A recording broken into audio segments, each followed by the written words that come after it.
thank you everyone and welcome to Sydney Design Thinking number 80. It's pretty exciting for us. It's community-based design.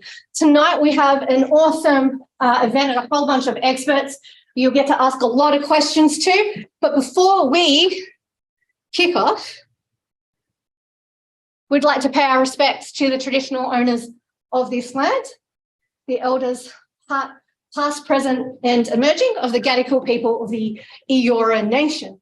And when we talk about respect, right, we mean this.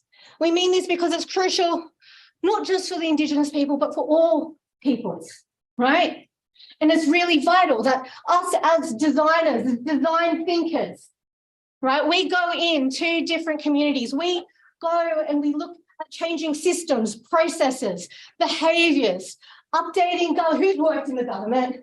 Who's done their time? Yeah, right, okay, all right. Who's worked for, I mean, there's a whole bunch of other ones where it definitely feels like doing time. But we go in and we change things. And we can do that. We do that nationally. Some people have had the fortune and the privilege of being able to do that internationally as well, like our experts tonight. And we've got to think about, like, when we're changing things, like, is it actually useful for our people, for the people that we're changing things for? Does it actually respect them? And then on top of that, we've got to make sure that we're earning their respect. We have to show that we're listening and honouring them.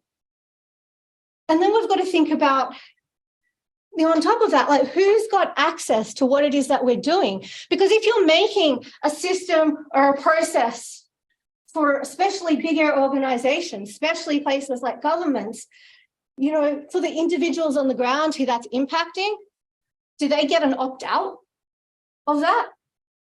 What happens if they don't want it? What happens if it's detrimental? There's lots of things that have been designed.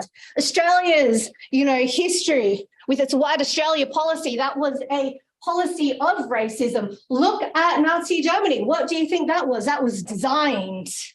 Right? So we've got to think about the impact that we have. Can people opt in? Can they opt out? What type of impact is it going to have on them? And again, if we think about, like, access, what does access even mean? Right? I think there's so many people you hear about saying, oh, well, access, someone doesn't have access to something, so we'll make it digital. Which is great, except like if you're in Australia and the internet drops out every time it rains, right? Or what happens when you don't have internet at all? What happens when you don't have a computer or a phone? How accessible is something? How much of a solution is that? And, a lot of people in Australia, they do have internet, they do have computers, but a lot also don't. And Australia is a rich country. So what happens when we go and look at countries which aren't rich? Again, what does access mean? And if you look at the so-called most successful people in the world, it's not so much, their success is not so much defined by them, it's defined by what they had access to, right? And that's true of even Elon Musk, even if he did have access to somehow magically buy Twitter and screw the whole thing over. But that is different. So tonight I'm super excited because we're going to be introducing a range of speakers here tonight. We also have a few really awesome announcements that will be coming at the end. And as always, we have not forgotten our tradition of continuing the conversation at the pub. We do have a new location, which will be the Dove and Olive. Excellent. Follow Kylie. And we'd also like to do, again, another big thank you and kind of a celebration because ThinkPlace has, they've come together to partner with us and offer us ongoing support, which means our community can be alive, can thrive, and have all of you wonderful people here. And if there's anything that you guys want to learn more about, you guys should come and speak to us, the organisers, who I'll point out in a moment, and tell us who it is that you want to hear from and what you want to hear about. But big thank you to ThinkPlace and and whatever just happened there. And you know us, I think, in terms of your organisers. So we have, where is she? Where's Kate? Kate Linton, there she is. We have Ben Bougainville, we have Kylie, Mageropoulos, and Lucas is MIA. He's okay. Community base, that's good. We're on it. That's something. And me, you guys have typically known me as Zoe Raisin, but those of you here last month will know I got sprung and eloped. So I'm now officially Zoe Gibson. My friend's night was here because I love you guys so much. Big announcement number one. That wasn't even planned. But kicking off for tonight, I'm not actually sure whose slide this is. Oh no, we do. We have names. But we have our lovely speakers here. So we have Rohan, Doherty, Jennifer McBride, and Bill, Bannear, and Lee Cooper. Wonderful. So thank you so much for agreeing. We can even have a chat. I think you're going to do the intro. Hey, you guys. Okay, Lee, do you want to do the intro? We're kicking off with Oh, hey, Brenton, did you want to do the intro? Hi. Okay, I'll do an intro, guys. And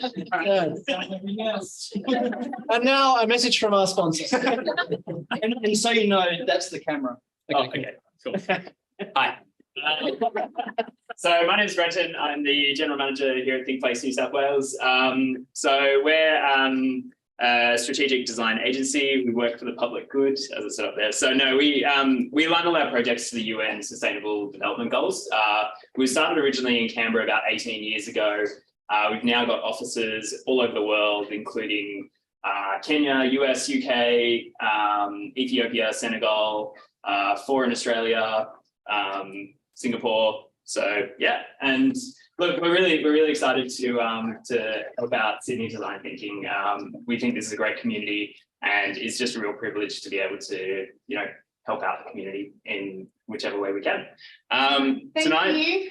And just to add on, I think this guys will highlight here why we chose to partner with these guys with what they're going to show you tonight. So I'm super excited.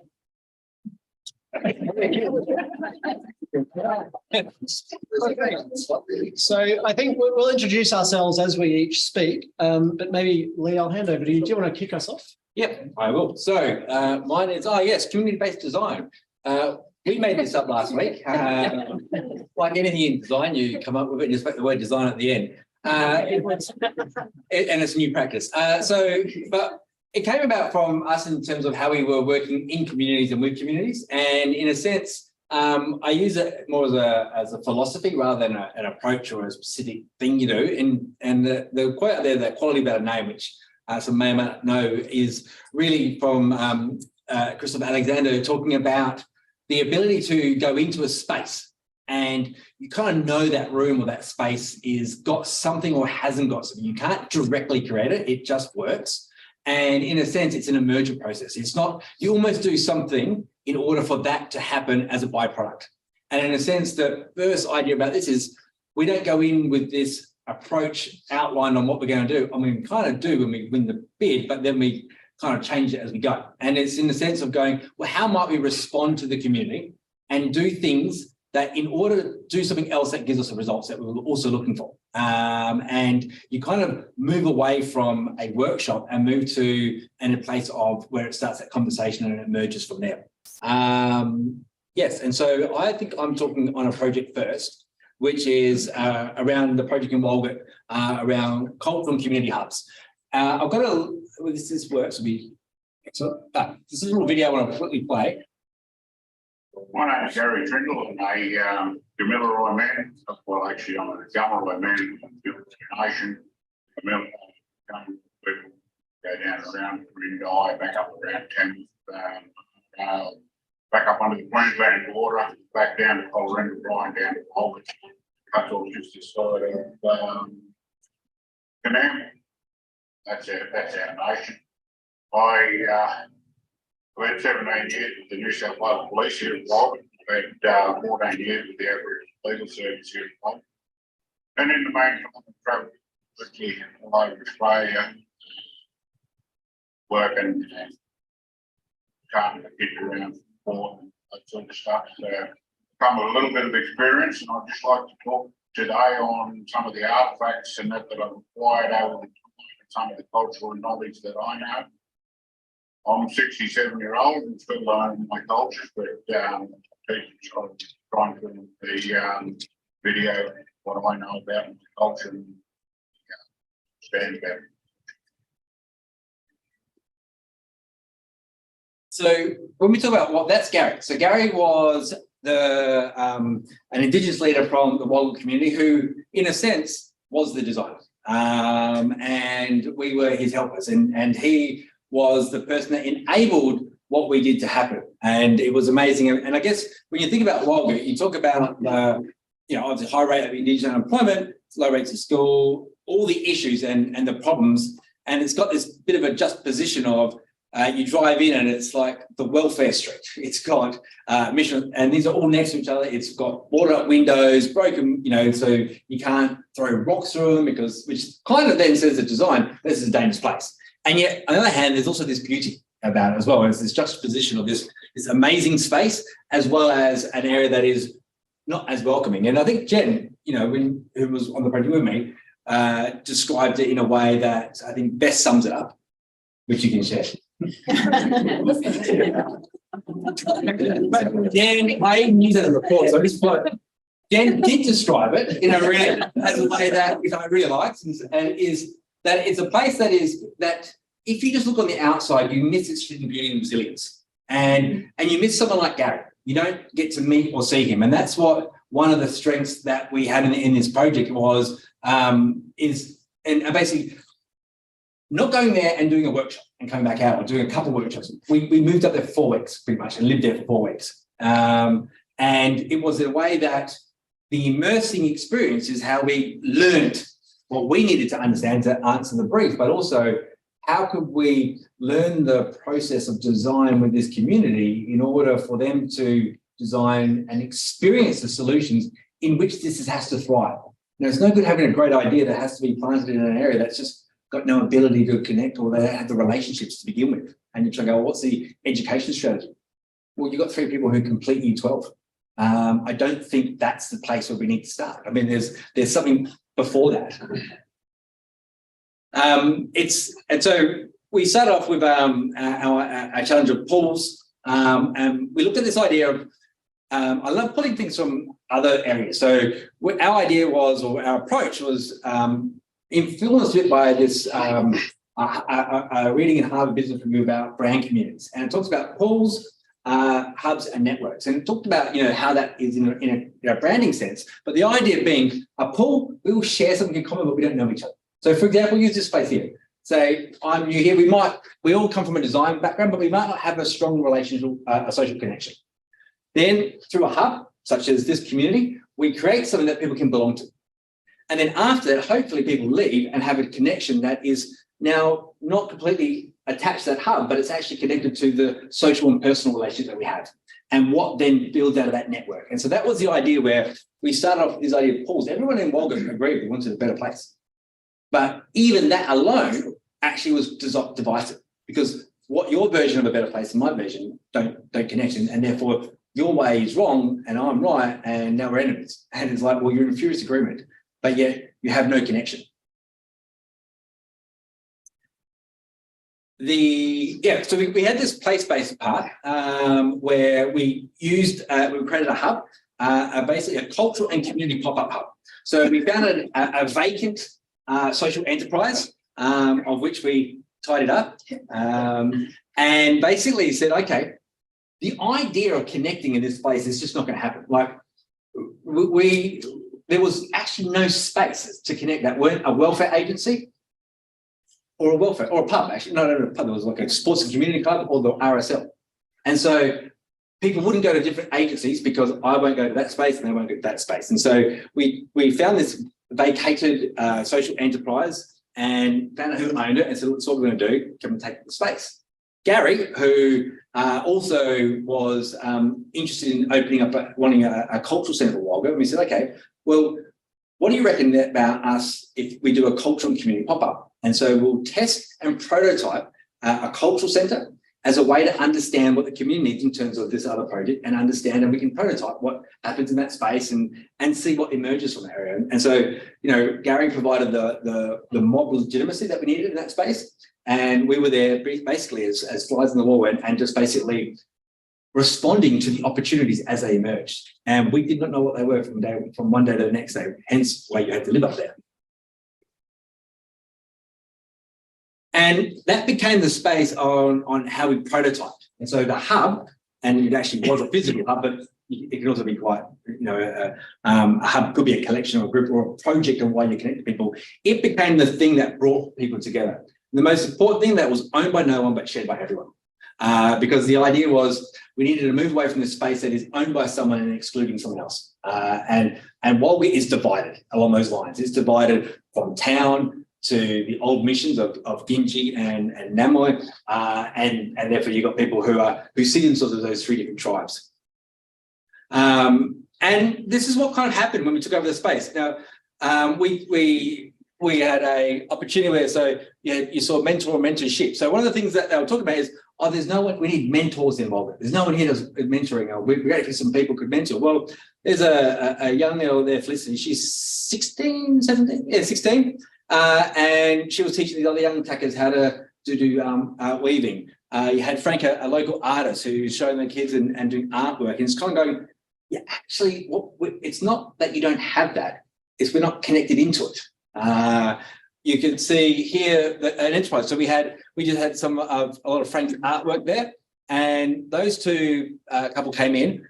They were looking for, as the guy said, I was looking for a place to take a piss and buy some coffee. And that's basically what you'd do in Walgett. They spent an hour there chatting with Frank. They ended up buying $300 worth of art. Now, that, in a sense, it starts to prove to us that, hey, there's interest here. It's not it doesn't need to be a survey. It's actually happening. We've got we had a community dinner night where we opened up and we thought, oh, let people come in, hear a bit about it and leave. They came in, dropped anchor and stayed the whole night. We had old fellas, young fellas, we had black, white, we had in town, we had grey nomads, we had school teachers. These are people that would not sit and talk to each other, walk past on the street, all being in that space together, just chatting away. And what it was a community dinner that was put on by Gary and his family and just opened the doors. We didn't design, and what happened on that night, we had a young girl come down and she talked about going, oh, look, I need to, I'll go do Are You OK Day for a week and I want to practice my speech. What I have to do there, can I do it here tonight? I said, yes, okay. So she, in front of a room, maybe 30 people, sung her song about, in front of everyone, that gave her story about how her brother committed suicide, her abuse and her journey in her mental health space and where she is now and what she's hoping to do. She held the whole room in everyone's hand and everyone was listening to her. You couldn't design for that to happen. But what we could do, and go back to that idea of probably that name, you create the space and the conditions for something good to happen, something magical to happen, and it will. And from that, we go, well, what does that tell us about in terms of our project? And that's how, I guess, that idea of that web space. So, we bring people together for that specific purpose. And the nice thing about staying there, we could actually see what happened afterwards. So we saw relationships, and Gary's a great one who Gary and the person who ran the PCYC never spoke to each other. They did not like each other. They had all manner of reasons to not like each other. But for some reason, there was just this, you don't support black fellas and you don't like us white fellas. And they came to the hub together one day and for the first time had a conversation. A week later, we're going to another meeting together and Gary goes, you never believe this. I was down at the bloody PCYC the other day and we're talking about getting a boxing group up and going there. Then he goes, we go into this meeting with council and a group of other services and Gary goes, you never believe this. Tells the story to the group. And then the guy from General Justice goes, I reckon I can get the gloves that you need and the pads and the mitts you need. And at the end, they talk about, at the end of the meeting, go, geez, we've had this conversation 6 months ago.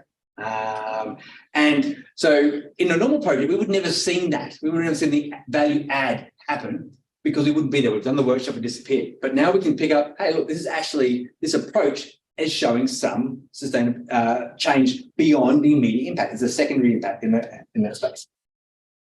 That's about it. Oh, yeah.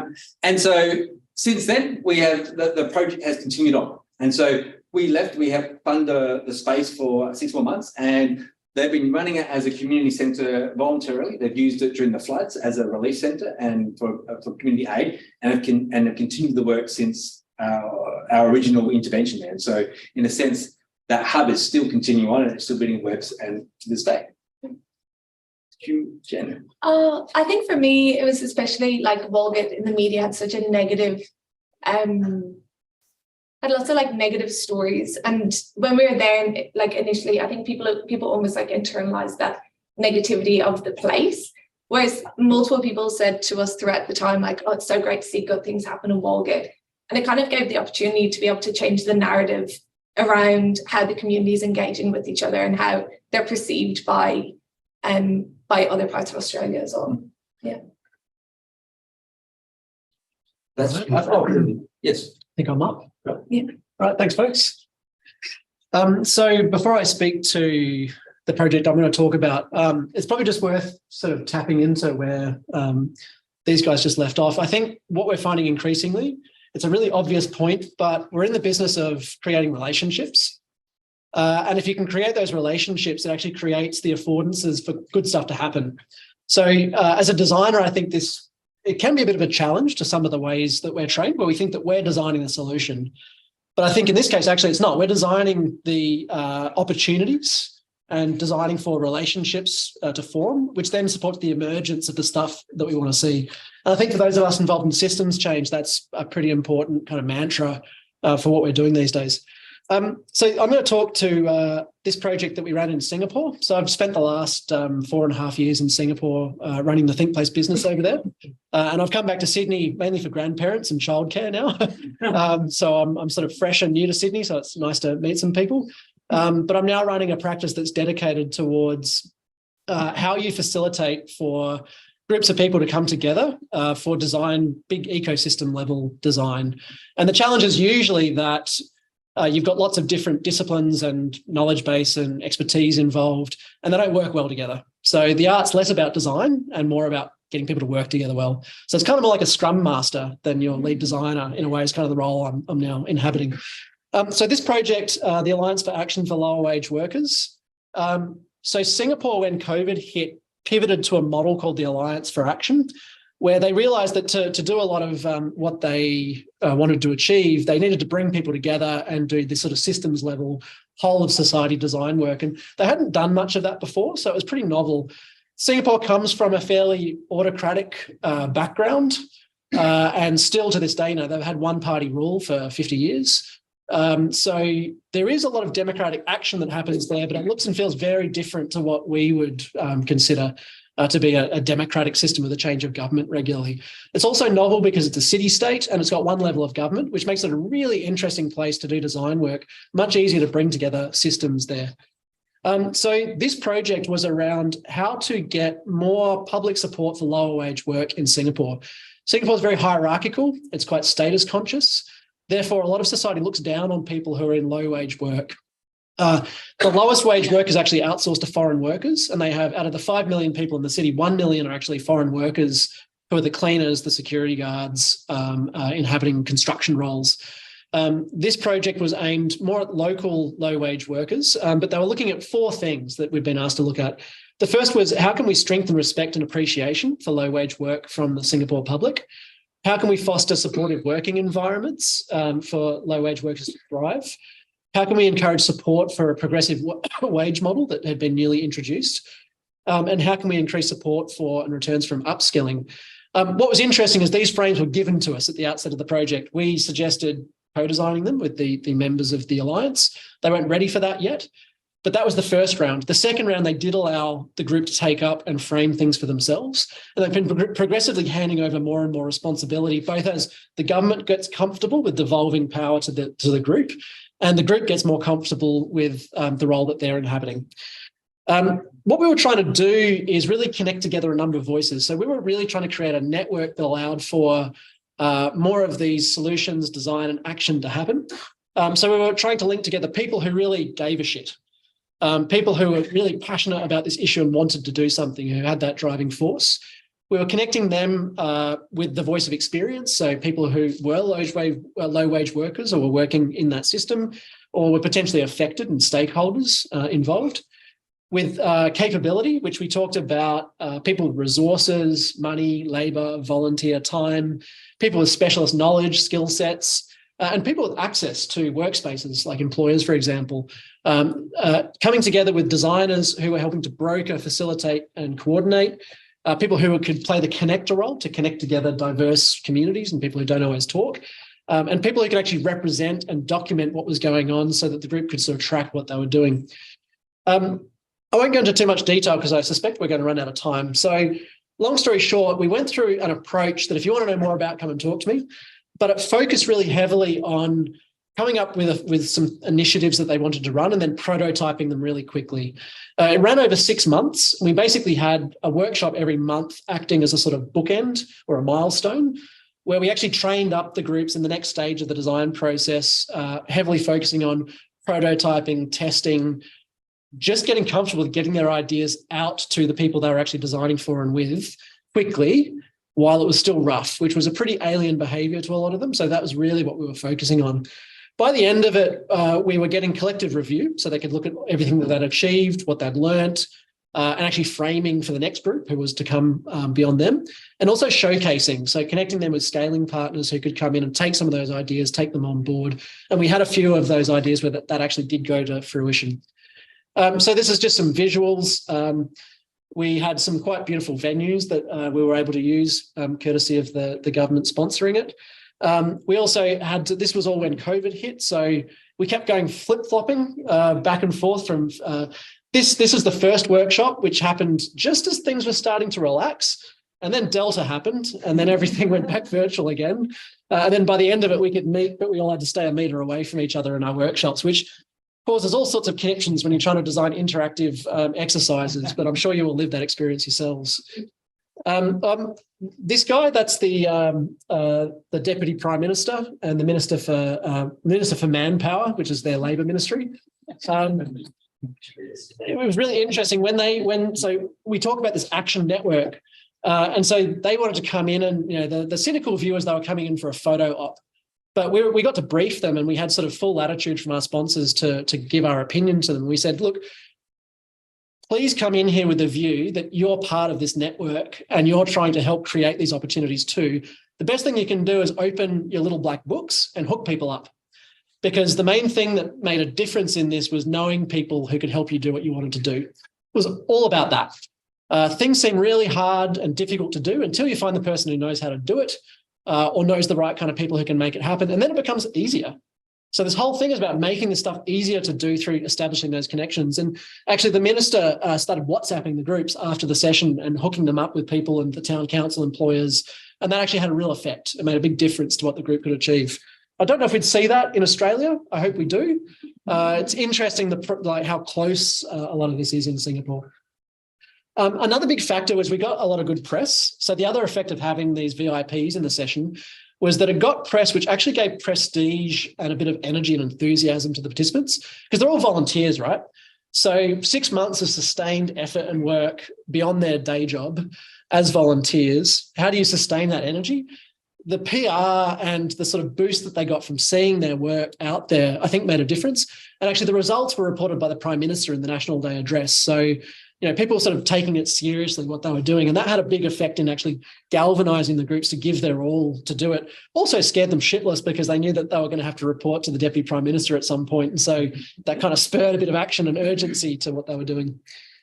So in terms of some of the things that they came up with, this group created a handbook for how to create a rest area for your staff. So a lot of employment locations didn't actually have a place where people could stop, rest and have a meal. So you have this effect in Singapore malls where the staff are all sitting in the toilets on their mobile phones because they don't have a place where they can go and have a canteen rest break. So this group was looking at how to teach employers how to create a cost-effective space that they'd be encouraged to do. This group was creating a digital app that allowed feedback between managers and employees in a sort of anonymized, safe way that could drive a better quality discussion around conditions.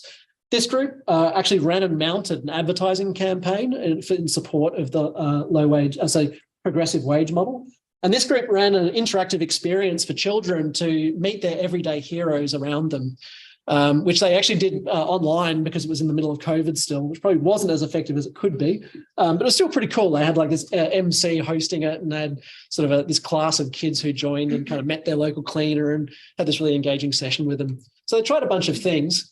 At the end of it all, we actually got them to kind of put it all together and say, we've all been trying different things. What actually are we working on? So we got them to reframe the challenge at the end of the process and created this sort of big wall map that we then kind of used as the basis for the next round. And we're actually into the third round now. We've changed the form of it a little bit each time. This one was very heavily handheld. So it was a workshop every month to kind of goad people to kind of get to the next stage. We kind of went to a model that was more a couple of initial events to kind of get people started and form teams. And then we went to like a coaching and problem solving mode where they could call on us as they needed advice on what to do next, how to do it. If they got stuck, they could call us in to kind of help out. And the ministry actually played a role. Like Singapore works off WhatsApp groups. So everything happens in WhatsApp groups. If you want action, you form a WhatsApp group about it and you communicate in it. So we had all these WhatsApp groups running, which is not great for work-life balance, I will say, but Singapore's just not a great place for work-life balance. So that's just the territory. We had a microsite where we kind of reported on this stuff, and that's live and continues to report on the action. We were trying to achieve a snowball effect with that initial group that was kind of handpicked and not exactly, it was a bit curated by the government. That then got progressively relaxed and more people got drawn in through the press and the action to kind of grow the network over time and to rejuvenate it as well. So we got drop-off at the end of each round, but we got new people coming in as well. We had some of the initiatives kind of continue to grow and scale with other new ones starting along the way. And that's me. Thanks.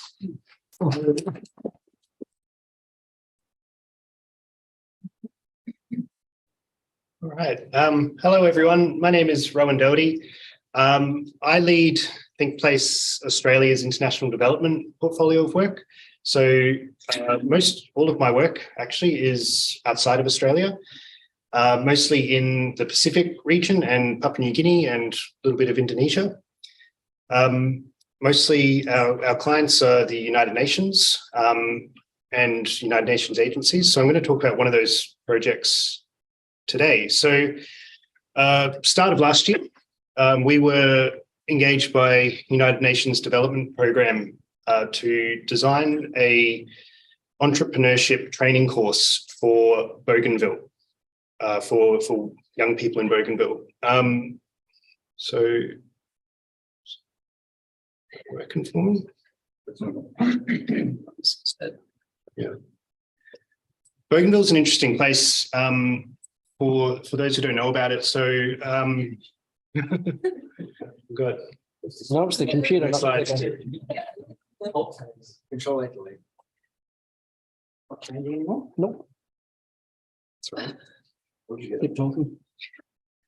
So it's a autonomous region of Papua New Guinea.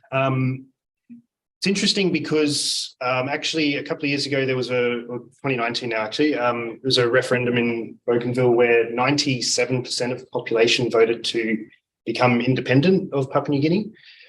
So that's scheduled to happen in 2027. It may or may not happen depending on the powers that be, but that puts in a really unique position. It's essentially going to be the newest country in the world. So there's a lot of development funding and interest in Bougainville because a new country in the Pacific is strategically located. It's potentially unstable. It can have big ramifications for the whole region. There's a lot of a lot of investment and development money going into Bougainville, and that's where this project comes in. The idea behind it, UNDP's thinking is that let's invest in entrepreneurs so that when the country becomes independent, it's got a self-sustaining economy. At the moment, the country or Bougainville has a long way to go before it's actually able to generate enough of an economy to sustain itself. So interesting context for as a country. So yeah, we were brought in to develop an entrepreneurship training course that would be delivered to predominantly women and young people, but open to everyone. who's interested, but delivered to people in the three sort of main towns in Bougainville. And UNDP simultaneously would be setting up these innovation hubs which would, imagine a classroom where this sort of training could happen, a space to bring people together for this sort of training. Takes a long time to get buildings built in Bougainville, so those actually haven't been built yet, but it's still happening. But at any rate, we could design the training course and get that started and I guess get that rolling.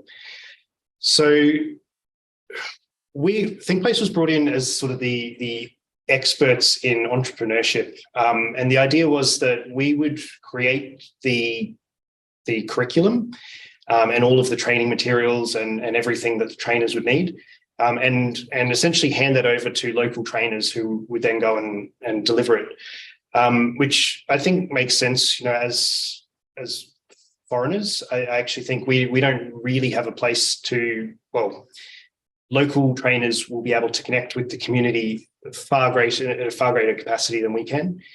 So it makes a lot of sense, I think, for local trainers to be leading the actual delivery of it.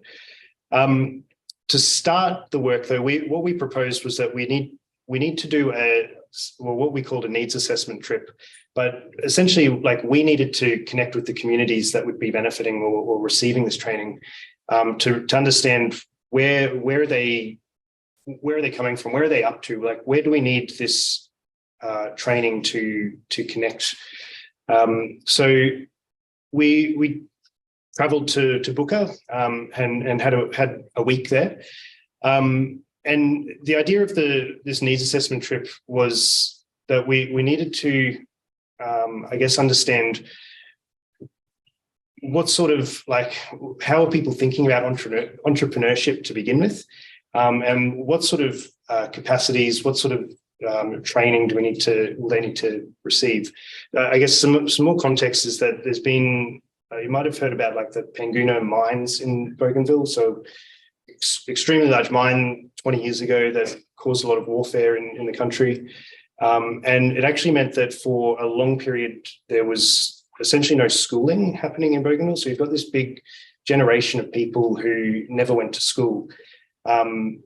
So I guess that was also underpinning our needs assessments. We needed to understand the education levels that people would be coming from, recognizing that someone who hasn't been to school can still be a very good entrepreneur, but that does have a lot of implications for the training course and how we actually how we sort of deliver that training course. So we talked with a whole lot of people. We sort of went to Booker with very little plan. We sort of knew we need to understand the context of entrepreneurship in the country, but we had very little plan. We sort of rocked up and just wanted to meet people and talk to people and get to know the community. So we met. So one story I can share. We were introduced to a lady who was incredibly humble, and she told us her story, which was basically that she started collecting cans that she could get a cent for, and she saved up enough money from collecting cans to buy a sewing machine, which was what she was really passionate in. And she started sewing clothes for her friends and family. And then she realized that there were a lot of young girls in her community that sort of had nothing to do and were just, languishing. And she started showing them how to sew and how to make clothes. And eventually she was actually selling these clothes, and she had enough money to buy a few more sewing machines. And when we met her, she had 5 sewing machines, I think, and she would bring in these young girls from the community and sort of show them how to make clothes. And they were actually turning a nice little profit. They were able to live off that little hustle. And we said to her, Julie, you realize you're actually you're an entrepreneur. This is actually an incredible story. So no. All I'm trying to do is just help the children in my community and help them to grow. And so it was this really powerful story. And I remember it because she was incredibly humble and didn't think of herself as a business owner. She was just trying to help the people around her. So from that that experience, for example, we learned a few things that would influence this course. I think firstly that there is the desire to, or the sort of hustle, for lack of a better word, to actually go and do things. There was definitely this narrative when we arrived that there's no opportunity in Bougainville. Everyone just sits around, and you don't even have enough money to buy a beer. People just sit around under a tree and just chat and do nothing. And that was sort of this prevailing narrative that we were sort of fed a little bit. But we saw there are actually a lot of examples of people in the community doing really great things. So that was probably the first thing. The second thing we learned from that was that people are not motivated by money necessarily in this community. So pitching like, you can start a business and become wealthy and you can improve your quality of life, that's not actually a selling point for people. But what is if you start a business, actually you can create opportunities for your family, your community, your neighbors, and they can learn and they can be busy and they can be fulfilled. That's actually what was going to drive people. And that's what had driven Julie in this case. So we had a few little conversations like that and met people in the community and heard their stories. We also met with like business owners of legitimate businesses and talked to them about, what sort of opportunities do you see here and what are the challenges really? Like what are the barriers to starting a business? Which was quite a big part of this course as well. It wasn't just how to come up with a value proposition, but it was actually let's get your first $500 funding from Bank of South Pacific and that sort of thing, and actually start up. So we were trying to understand the whole process from having an idea to actually becoming a formal business. We talked to a lot of informal business owners. So sort of like Julie, there were a lot of people who would sell like betel nut or like cigarettes and these sort of things on the side of the road, and just informal business owners. And so they, again, didn't really think of themselves as business owners, but that's what they were. They had supply chains and they had customers, and but they just didn't think about it that way. So and then one requirement we had from the client actually was they, and I think this is probably sort of how the funding works a little bit, but they had a brief we had a brief that to sort of encourage businesses in four industries: fishing, agriculture, cocoa, and tourism, which I guess are sort of the primary industries in these sort of countries. And so, that was another thing we sort of tried to look at what the opportunities are in these industries as well. So identifying the skills and capabilities. We wanted to really make sure that we were getting the right people from the community who would come through these training courses as well. So we were trying to sort of figure out what's the eligibility criteria. And it's not just, you've passed high school or like, I don't know, we wanted it to be more around like you've got some ambition and you've got ideas and some sort of demonstration of initiative, I guess. This like community engagement, I guess, culminated in a workshop that we did with government, where we basically presented, this is what we're hearing from the community. This is how we're thinking we're going to structure this entrepreneurship course.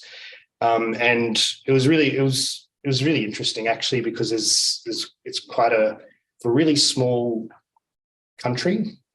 It's very, very hierarchical, and so these government workshops were very interesting, where you had the head person would make the final decision and everyone else would talk anyway. It was really interesting dynamics. So we worked through with government, like, from your perspective, what do you need this course to do to achieve your sort of your strategy and your policies, and that was useful. I think we sort of heard from them. Actually, we heard from government was that there needs to be a certificate at the end of the course. People need to be qualified at the end of this. And that was fine. We can do that. Yeah. We'll need to use the government printer for some reason. So and I think where we got to at the end of that, like we realized that this entrepreneurship course, it needs to be obviously about entrepreneurship skills, business startup skills, but it actually needs to be a big part of this needs to be about character building and helping these people see that there is so much opportunity around them, and like becoming a new country, they've actually got, you know, potentially more opportunity than many other people around, like most other countries around the world. But it's just helping them to see that they have this opportunity and that they themselves can do it. So this is what it ended up looking like. We developed this course. We trained our trainers and all of the products that they needed, packaged it up. We've so far had 300 students, or almost 300, go through this course. Most of them female, which was really interesting, actually. I think there's actually a lot of men that were unemployed as well, but there's a lot of drive in the women in Bougainville, and they were really engaged and really interested. It was interesting that about a third of the participants were already sort of self-employed. They thought of themselves as business owners, and the rest were either unemployed or I think about 20% were employed, like formally employed. There are a lot of youth, a lot of young people come through, but we actually had a pretty good age range as well from those 300 students. And then a couple of quotes that we've had from people. So, found it interesting. It was different from our usual business trainings, and content to address the mindsets and showcase participants' new creative ways of setting up and running businesses, which that, for me, that was a really nice quote to receive, because that was what we were trying to structure this after meeting people, is that we wanted to help build their mindset as much as the skills that they're building. So, yep, that's it. Yes. Thanks, guys. That was really amazing, I guess, to hear all of your stories and the work and the impact that that's had on the communities. Few questions from me, and then we'll pass on to you guys. I'm sure you have plenty of questions, and I think Ben's got a couple from the Zoom chat. But I guess just for starters, and look, this will go, I guess, to all of you, so feel free to go first, whoever. But how do you guys really build that trust and engagement with these communities coming into the place, I guess for you two as foreigners, and I guess for you guys as people who aren't a part of that community? Yeah, going into Walgett particularly, because you went to, even though it wasn't a project that was an Indigenous specific project, at the Indigenous land, it was an Indigenous lands over it, and we were very conscious of that, and really there's no other way to do it other than, and we knew we had this short time frame, so the potential to create that connection was really hard. So for us, and we copped a fair bit of our first conversation where we left. We knew how people thought about us. Yeah. And pretty clear. And a good thing, but I get it too, right? We're one. We're not. We haven't walked in your space and shoes, and you've been consulted to death. And for us, it was just going in and Gary, and he gave me a hard time that first time, and I flew up there to meet him, and I said, he goes, well, what is it you want to know? And I just, I want to know what it is you think I need to know and understand it. And then we spent about 3-4 hours driving around in his town and taking me all around hearing about his stories. And yeah, we ended up having dinner at his place at the end there. We were over fire making Johnny cakes and just learning about his culture. It was amazing, yeah. So it's just been open to it. Yeah. So for the development work that we do, we actually don't do a project without a local partner in the countries we're in. And that's adds a lot of complexity to the projects actually, but it's super beneficial because we have someone to introduce us, I guess, primarily when we do travel. It actually means though we end up traveling less as well these days. Like which is definitely a trend in this sector. And that means the projects aren't as expensive. We don't have to, less environmental impact and that sort of thing. It actually means we can, and we end up training these local partners a lot as well. So building their capability to do this sort of design work. And so hopefully eventually we sort of design ourselves out of a job a little bit because they can do it without us, which is not good from a business sense, but that's the way the world needs to go a little bit as well. So local partners is necessary. Singapore was a bit different. I think so. My team in Singapore was all Singaporean except for me. So I was the only non-Singaporean sort of in as part of the process. But in Singapore, sort of being the white guy from Australia gives you bonus points, and people will engage in the process because you're from overseas, so it must be special, and they're playing the special process. So there's a little bit of that going on, and we used to joke about playing the white guy card. So if my team was having a hard time and people were giving a hard time, they'd sort of wheel me out as like, for better or worse, and make of that what you will. But we played the political game that way. I think in terms of the, so for us, that the most sensitive part of this was getting into the low wage worker community and being accepted. It wasn't really our team doing that. We were trying to get the teams in the teams that were forming out of the network to do that. So we were giving them the tools of how to run a good user research interview, how to actually test a prototype in an open-ended way and not try and force it down their throat. So we were trying to give them those sorts of skills.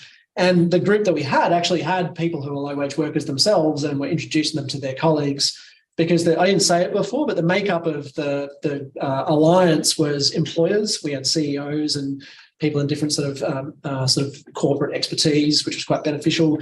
We had the unions, so they brought in a lot of the workers, and so they were workers who were pretty high capability in terms of organising and coordination, because they were coming out of the union movement, and so they were helping getting access out to their colleagues. So that we used to sort of open doors. And actually in the second round of it, we actually pre-recruited a whole bunch of low-wage workers out of the target sectors, because that was actually still the biggest pain point in getting the work done. So we had them pre-recruited so we could just get them straight into user research and interviews and not have any delay while they tried to recruit. So that helped. Amazing. I guess I'll stick with you again then for my next question. I know you mentioned that obviously the government system over there, very different to how it is in Australia, sounds a little bit more stringent, as you mentioned, a bit more hierarchical, so on and so forth. There's definitely people in the room here that have worked with government in a different capacity, but I guess what would your advice be coming from that environment to the people maybe working with the public sector over here that you had from, I guess, that particular project when dealing with those tougher? Well, both civil services in Australia and Singapore suffer from the same hierarchical design, because they're command and control structures. As much as they try and do other things, they're still command and control. It's how it works. In Singapore, you've also got the overlay of a Chinese hierarchical culture as well. So you get like a bit of a double whammy. I think Singapore has the highest score for power distance of almost any society in the world. So it's quite ingrained, the hierarchy. And you've just got to accept that and not try and fight that too much. So there's a little bit of bowing and scraping that has to be done, and some observances that have to be made to get things to work. But on the other hand, Singapore is a very dynamic, the Singapore government is very innovative. They're willing to take risks. They do long-term planning in a way that we can't, because they don't have to worry about the electoral cycles so much. They don't have benefit. I mean, so I'm obsessed with democratic design. It's one of my passion spaces, but I think the Singapore democratic system allows them to do more stuff than we can a lot of the time. It's pros and cons. So you're saying we need like a 20-year electoral cycle? Not necessarily. A lot of that sort of argy-bargy happens behind closed doors, but it does happen. It's a very, they pride themselves on meritocracy. And so a lot of that policy debate happens furiously behind the doors. It's just, you don't see it splash out in the pages of the paper. Would you rather be responsive to the Daily Telegraph or the Straits Times? I know which one I'd rather be responsive to. No, for sure. Rohan, I'd love to know, and I guess hear, with all these, I guess everyone that went through the training program, I know you mentioned there's a vision for them to potentially become their own country by 2027. Do you guys put in, I guess, the support system for what's going to happen afterwards so that this is sustainable versus maybe they're just getting the certificate and then it just dies off from there? So I'd just love to hear a little bit more about what that looks like afterwards for these people setting up their own businesses. Yeah, it's a really good question, because when our contract finishes, you know, that's the end of our involvement essentially. So it's something we've been thinking about the whole way through, because it's a constant problem in the development sector where the consultant leaves and then everything just goes back to how it was before they came. So in this case, the idea, it's been well designed by UNDP. I think the concept is really sound. So the idea is these innovation hubs that they're setting up will actually be staffed and for years or for however long, but well into the future. And the idea is that our training course will be sort of continually taught through these innovation hubs. And when they're not being taught, it's actually a space for these business owners to come back together and be part of a community. So I think, so that's how we're hoping that it'll sustain itself just to some extent after our contract ends. Amazing. And I guess for you guys as well, look, I'd love to learn a little bit more. I know you touched on it a little bit, but you spent 4 weeks with that community, almost similar. What's the long-term engagement going to look like for youth within the Walgett community? Because I know that sometimes youth engagement can be quite difficult, especially in the long term. So might go up in sort of on and off phases. Yeah, just love to hear a little bit more about that piece. Well, I guess one of the positive things that the project did was really kind of lay the foundation for there to be more connection. So especially between the school and the youth group and the after school care. So trying to get kind of everyone on the same page. In terms of the long-term outlook, I think there's lots of things that will have to kind of change in within the system for it to be wholly sustainable. But I do think it's kind of laid the foundation for the network of people that want to make a change to kind of come together to make a difference for the youth there. It's also, I mean, to be fair, we focus on this idea of long-term sustainable change or system changes if it's possible to do it in a project, or if any one person can do it, which is almost a point of, I think, ego in the sense of that you can do that. But and that's, to me, the fast way to burnout. Rather than going, what's the thing that we can create for someone who feels that they've contributed to something, and that's if someone can go away and they've contributed, they've had it, they've done today themselves to make different. We're talking intergenerational traumas and disadvantage and marginalisation. We'll give them one example of a small experience of where it doesn't have to feel that way all the time. That in itself is not going to be enough for, let's change the system, but it may just nudge in that first spot, and then the next person, groups, internal, external groups, got to can build upon that. So I try to bring it down to go, sustainability is not my goal, because I would just be consistently feeling like a failure. Beautiful, thank you. I guess now, yeah.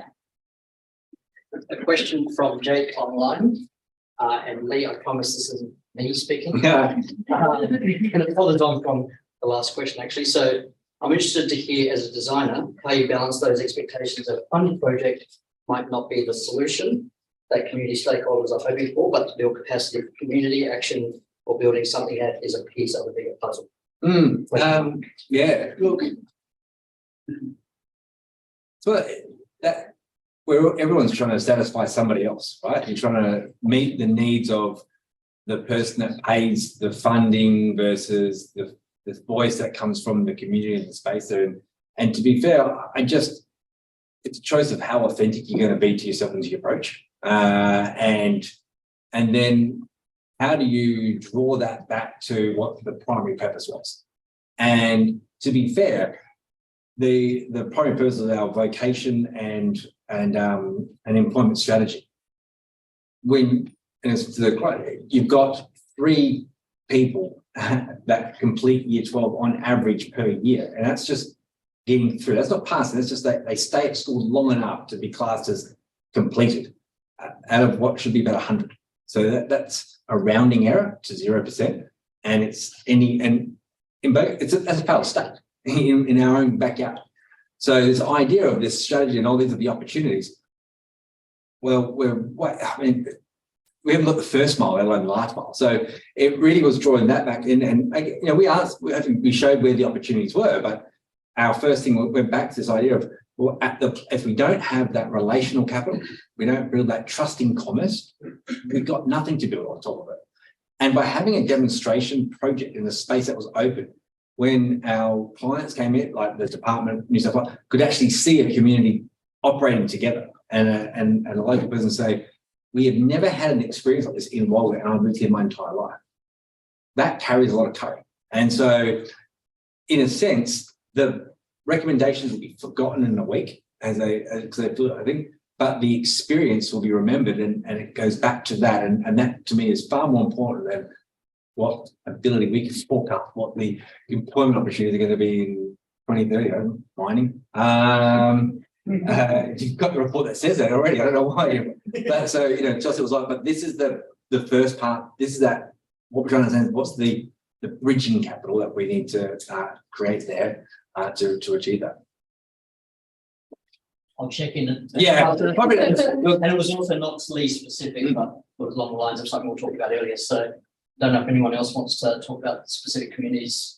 Well, just quickly with the Alliance for Action, I think because it was one of the first times they were doing it, they set the bar pretty low, which was convenient for us. But realistically, they understood, and we'd set the expectation that it was primarily about getting people used to connecting and working together, and how to try and take one of their concepts and ideas through to something real. And if we could just get that as a habit that they were starting to get better at, then that would yield stuff in the future. The KPI, Singapore does love KPIs. The KPI was just to have 2 viable initiatives come out of the entire thing. So we had 10, we had a field of 10, and we were just hoping that 2 of them would come through, and they did. Possibly they would have massaged things to make sure that those 2 came out, which is the other part of KPI culture. But it did the job of getting the relationships formed and getting the ball rolling. Over to the crowd. Yep. Alexa actually is here and put 2 questions. Yeah.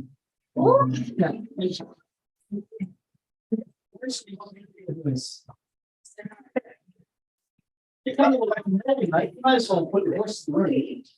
It's like, okay.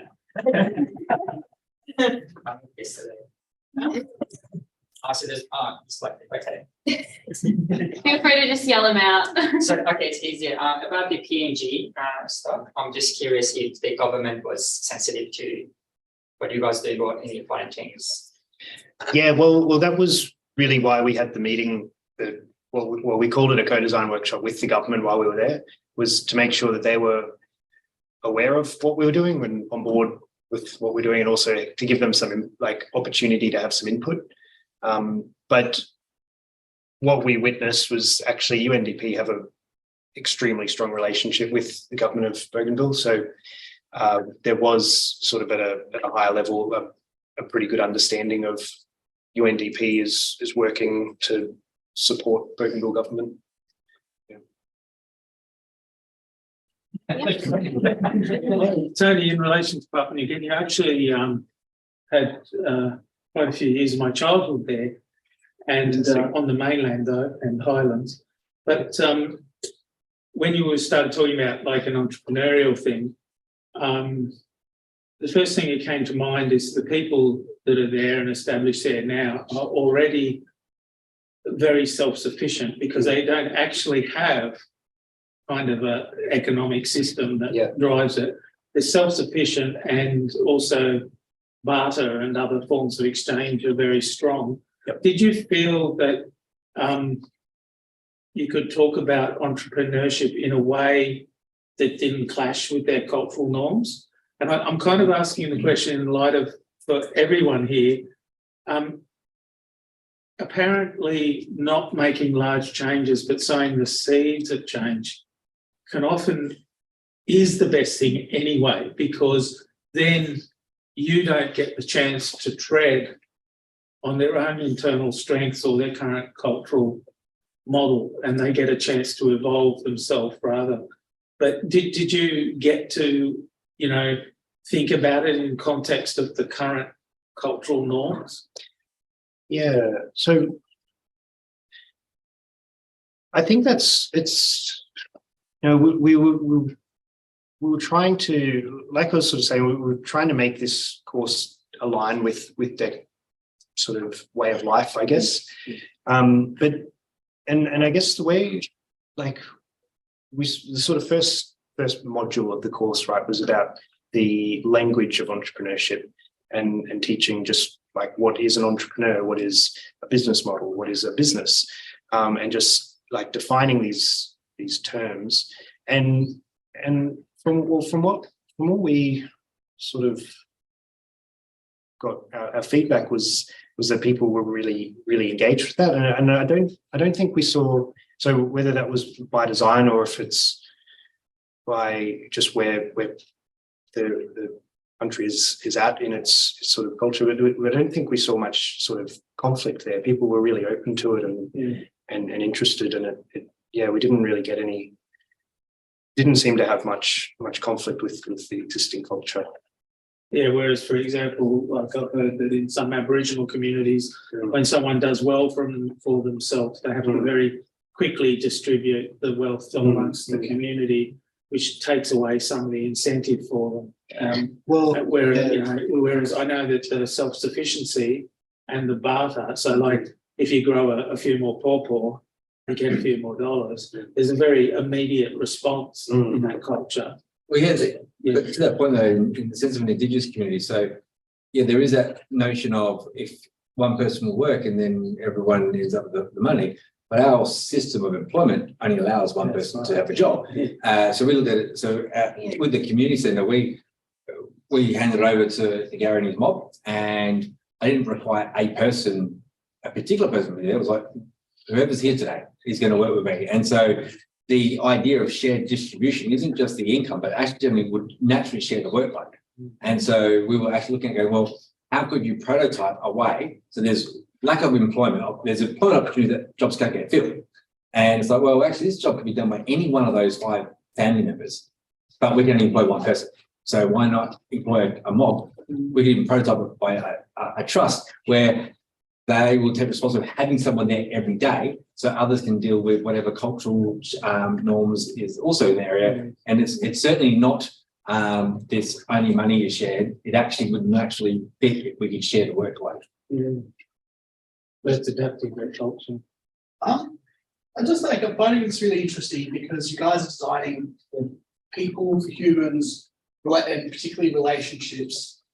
And I think like looking at traditional design and kind of getting to know users for a platform or something like that is obviously really different to this. And obviously there's a lot of intuition that seems to be involved with this, and a lot of emotional connection. And I kind of am just interested in the mix between how you step into a place as a social actor, as an emotional actor, and as a human into spaces with the people that you're designing for. And then the more traditional design techniques that you used and how they interplay. So, you know, surveys and all that sort of thing, and maybe a little bit about the journey that you know, how do you use those different tools in combination with each other to really get to know people. And are they that different, really? Oh, yeah, true. Yeah. Well, isn't that what we do? Yeah. I mean, the sense is so high. Yeah. So, like, I think if you're designing for a marginalized, you have to do different things to get the end. They shouldn't be, but I guess still building into it. I think they might be, but they shouldn't be. It's just interesting. Empathy isn't what we do. I think relationships is what we do, and it whether it's with we make the complicated part or the complex complicated, and then we try and build the solution without thinking about the relational component that underpins that.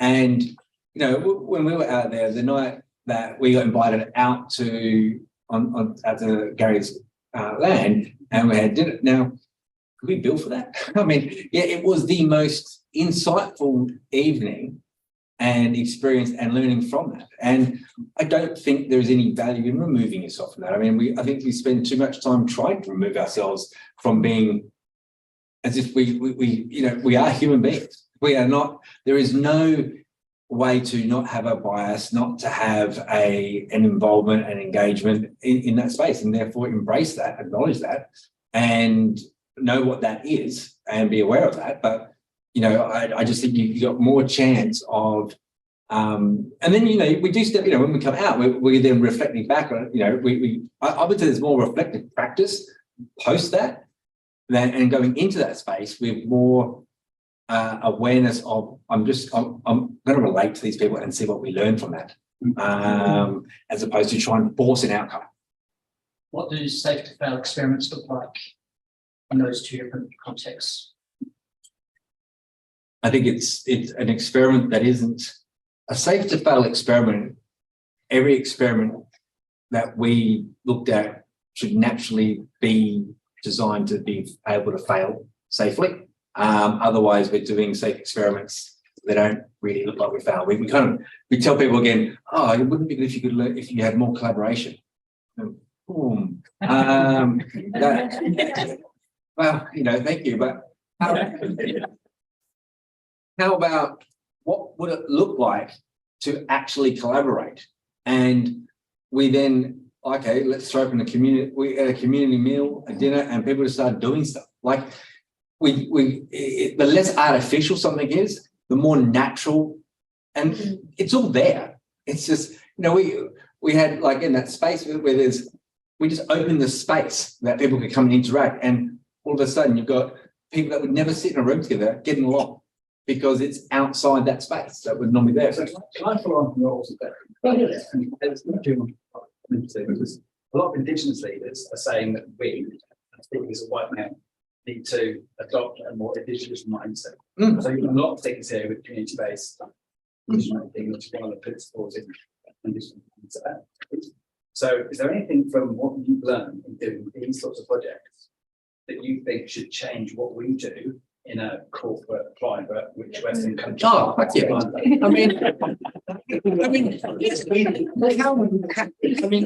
I used to work at Wayside, and so we were working on mob space, and it was always like, the way you talk around a table and the way the way in which you communicate, and it's like, why don't we do that? I mean, is our hierarchical tables, how well is that functioning? We created silos, right? So it's, read things like Sand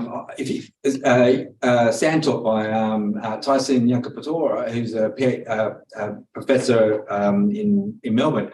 Brilliant book. I mean, it is literally how Indigenous thinking can say the world. Indigenous systems thinking. We go, wow, what we've been doing is 40,000 years old.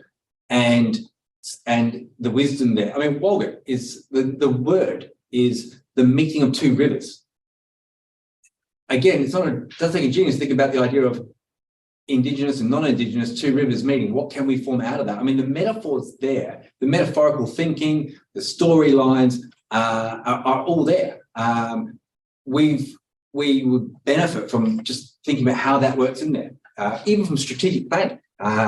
About the idea of something that is regenerative by design, as opposed to not. I think we can learn a lot as a culture if we listen to all areas of wisdom.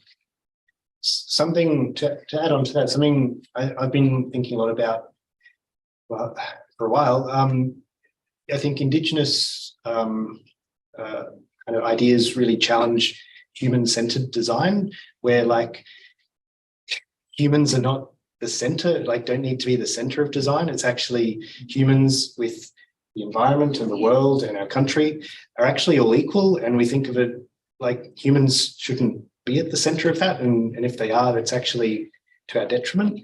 I think that's a really interesting shift. And I think that's personally, I think that might be where design is heading in the future, especially with the sustainable economy and circular economy, these sort of things is huge. Yeah. Yeah. Post-anthropogenic, right? That movement's awesome. Post-anthropogenic, it's like, yeah. Yep. Oh, that word custodianship. It is something that I do not own, but I am a custodian of it because it is for someone else. And it's just a simple way to, you know, again, the way that we talk about, let's not look at our roles as I am the head of this department or this. I am the custodian of this area, but others will contribute to it. My role is as a custodian, not an owner, and therefore I protect myself and my bit of turf. Little simple thinking like that can actually really reimagine how we might work together. Yeah, thank you so much. Really enjoyed all the chats and talks and sharing your programs and stories. One of the things that really stood out for me was each and one of you have a very deep understanding both from cultural and social psychology. Speaking of those disciplines, how would you say that social and cultural psychology, for example, inspire or influence this space? So how beneficial is that for you in this work? So most of my work now is not called, like, we don't actually refer to it as like design work, we call it social and behavior change work. Mm-hmm. So a lot of the UN funded projects in the Pacific and globally are about shifting behaviors, and they don't look at it as a design project, even though what we're actually doing is still design. It absolutely is still design, but it's the terms have moved on now to be called social behavior change. And how we're sort of responding to that is combining design with like behavioral psychology and social psychology. And what that allows us to do is create interventions that are like not only designed for the people, but also with an understanding of how like human minds work, and then encouraging shifts in behavior. So it's entirely connected for me, at least in my work. It's one and the same. Yeah, I come from the social work background, and most people say that social workers hate designers because you guys have better marketing. It's really, let's talk about, we do this stuff day one. You guys just had IDEO and better marketers of the prototyping, but it really is, you know, and I've said, you know, I said, come in and go, can't get their heads around it, right? And either in the corporate sector and social workers go, oh, yeah, this makes sense. And it's because it's just that real understanding of your psychology, it's the understanding of your environment and all those other conditions that affect you, particularly the area that we're going now, which is that social design, that, you know, trying to challenge social challenges, as opposed to, I mean, look, don't give a social worker an industrial design job, it won't work. Now everyone will be driving Toyota Corollas, but you know, it's that human space is where they're thriving. Would you say you're using a bit of a humanistic approach from Carl Rogers? Yeah, look, I didn't go as far, but you know, you know, it's far more philosophical based. That, and then definitely it moves into psychology than it does. So it's more about a way of thinking about something, as opposed to we get technique becomes the thing, which is actually the most basic thing, as opposed to knowing how to go, being able to write the space. Yeah. Since it's on topic, Jake online has another question for the whole panel. Jake again. Jake's on fire. Yeah. You got it up in room. Jake needs to up his game. If you come up with and his yellow t-shirt and his profile pic too. If you come up with and you come up with a new term title for what you do as designers and social change without using the word design, what would you put on your business card? Which sort of just been. And he actually had that before we started on that thread. So Great question. Without the word design. I studied design at uni, so I'm deeply up my side. I can relate. Yeah, like connector. Yeah, connecting, Yeah. Just things you put on your business card. Like, what else would be relate? Yeah, like it's on the business card. You still like relator? Curator. Curator. That's true. Curator. or something around affordance creator. That's a wanky term, but literally it's creating opportunities. It's creating new abilities for things to happen. I spent a Doesn't have to lot be of design designed. that title. I avoided serendipity. And I'll be Alexa's voice since he put it on chat. He answered designing enabling environments. It wasn't on brief, mate. It's the word design. Enabling environments. Enabling environments. There we go. Any more questions? Maybe we should get to that. I'm not sure what the question is, but it was just when Zoe was talking about access earlier, and it sort of got me, it reminded me of something I heard on the radio this morning about, and it was about Walgett. And it was something like, I can't remember, I was half asleep, but it was about something between 40 and 50% of the community of Walgett have concerns about their access to drinking water. We were talking about access to internet. And then you started talking about, and you and Sharon talking about, the themes of negativity, I guess, in the media. And that's what's just another negative story. That's all you get out of Walgett. And then you were talking about, a certain news outlet, and we have this political landscape now, which is all about, dividing and getting sort of, and weaponizing certain things that are going on, discussions that are going on around the voice and other things that are going on. I'm just wondering, you guys all had projects that were about bringing people together, but we had this landscape which is about, weaponizing and pulling people apart and dividing. How do you sort of reconcile that in your work you do? We had people who didn't like what we did up there. Like we're not gonna say it was all Skittles. Basically run me out of a building, what you didn't say to me was but you just have to It's the idea of that space where even the person that wants to run us out of the building, you're welcome here. If you want to, you will soon be by consistently being exclusive to others. When we create a place that's so inclusive, you isolate yourself, and it becomes the place. Your power you've lost your power. You've had this place-based power, and it actually redistributes it. And so all of a sudden we've got people who are coming there because it's welcome to everybody, and where they can actually no one wants to be at that perpetual state of anxiety and stress of who am I going to bump into. And in that space, we had 30 plus people, which is more than most places we get. And so it's like, I'm not going to be aware or respond just to that loud voice anymore. There is too many people who haven't been heard that want to belong in here. And all of a sudden they're the one. And so, but how do you fight the loud narrative of the media? That's a real hard one, because it's what makes the paper, right?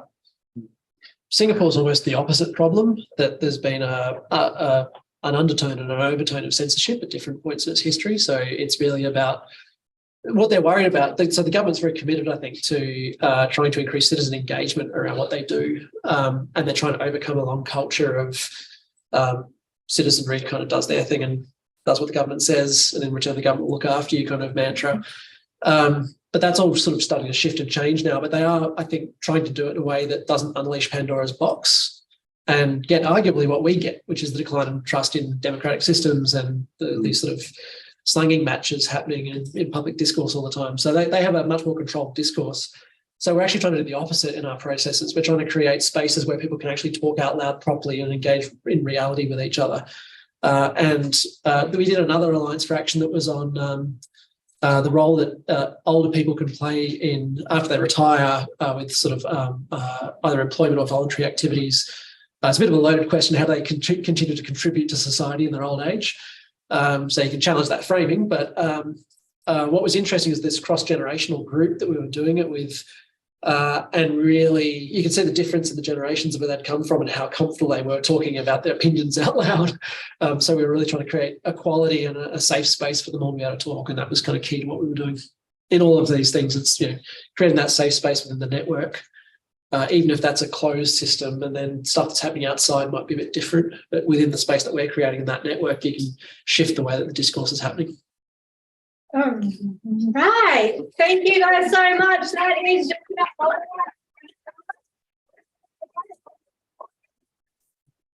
our wonderful panelists. So we have Lee, we have Jen, we have Rohan and Bill.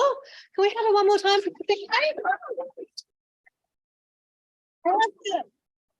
Just because you guys think you're done with me, you're not. We have a few more announcements to make. So we do have establishing and scaling a kick-ass innovation design practice, which is next month. In which case you'll also be getting a book, which will be super exciting. And that's with Nathan Bard, who's really awesome. He's a great communicator. He's done a few different books. Really, really interesting work. And you guys should come along to that. The next thing we have Kylie, Kylie. We would like you to come up and talk to us about what on earth is this? What is that? SECNA, social enterprise. What is this? Tell us about this and what we need to know. Thank you. Hello, for everyone I haven't met. Kylie, Flament, the CEO of Social Enterprise Council of New South Wales and ACT. Has anyone here heard of a social enterprise? Nothing. Jeez, less than half the room. SECNA, so there should be lots of hands. So the simple explanation is if a business and a charity had a baby, that would be a social enterprise. And I could stand up here for an hour and talk about capitalism and all the great and poor things it's done for people on the planet. But basically, social enterprise is a better way of doing business, using business as a tool for doing good. So 3 years ago, Ben and I and others set up a peak body for social enterprise. We've got about 4,000 social enterprises across New South Wales and ACT, and bringing all of these people who are doing business for good together. Blah, blah, blah. Long story. The thing that you need to know is Saturday, the 27th of May, we are holding a social enterprise festival at UTS Business School. So the Crumpled Paper Bag Building. So that is bringing together quite a few social enterprises that are already selling goods and services in New South Wales. So bring your friends, your families, your neighbours, your dogs. There's a dog, Rough Sleepers. You pay to have your dog cleaned, and they go and clean a homeless person's dog for free. There will be food, there'll be music. It'll be a really fun day, and you'll learn a lot and meet some of the amazing entrepreneurs behind some really cool products that are making the world a better place. So please join us for that. There's a QR code there, and otherwise hit Ben up for the details. Thank you. Saturday, 27th of May, UTS, 10 till 3. Oh, that's tiny, Ben. Who designed this? Yeah.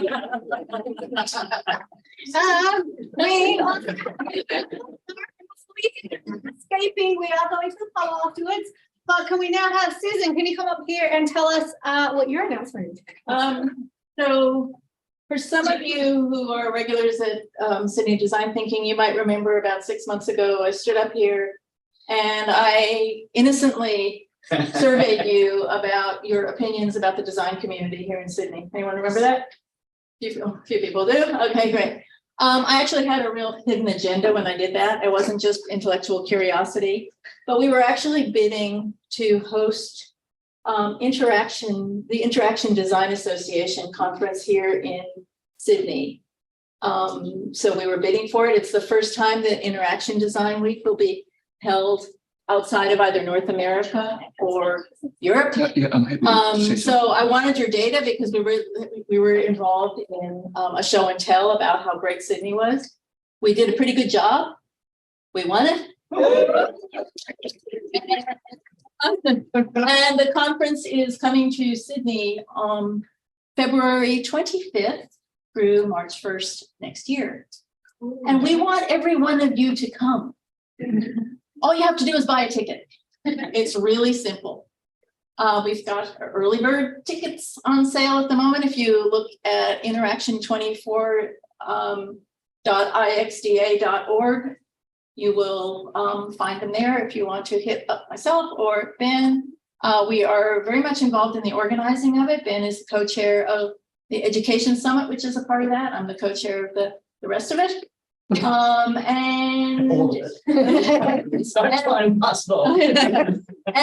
anyway, it's going to be a fabulous week, and it really is tied into the talks we've heard tonight in a really big way, because the theme of the conference is called Revisit, Reframe, and Regenerate. And I can't think of some better speakers that we are going to hit up than some that we heard tonight. So please consider joining us. That's it. And if you want to be a volunteer or sponsor, you can also go to the site and sign up to be one or both of those things too. Awesome. And I believe we have one more. Yeah. And then Okay. we get to have the beer. Like the last, I got a very important message today from a very important person. That's Dai. I don't know if you remember her. She's the one who kicked Christina Keneally out of the Labour universe. Yeah. Anyway, so Friday week, she's organized an all-day forum, very relevant to all this, about cost of living and community thing, whatever. I think it's called. I got the message on Instagram. I haven't been able to find it, but I will send a link. I'll put a link to it on this meetup groups. So that's Friday week, all day forum, Warwick Farm, to do with community, cost of living, etc., by Dai. And if anybody wants to join me for a community free dinner tonight, talk to me. I'm going to a very famous soup kitchen. So thank you. Thank you. Just go to look for Dai, DAI space LE on Facebook. Her Facebook page, her first post is how to sign up for the co-design workshop next week. Yeah, that is awesome. All right, guys, thank you all so much. As per usual, we'll be continuing the conversation at the pub.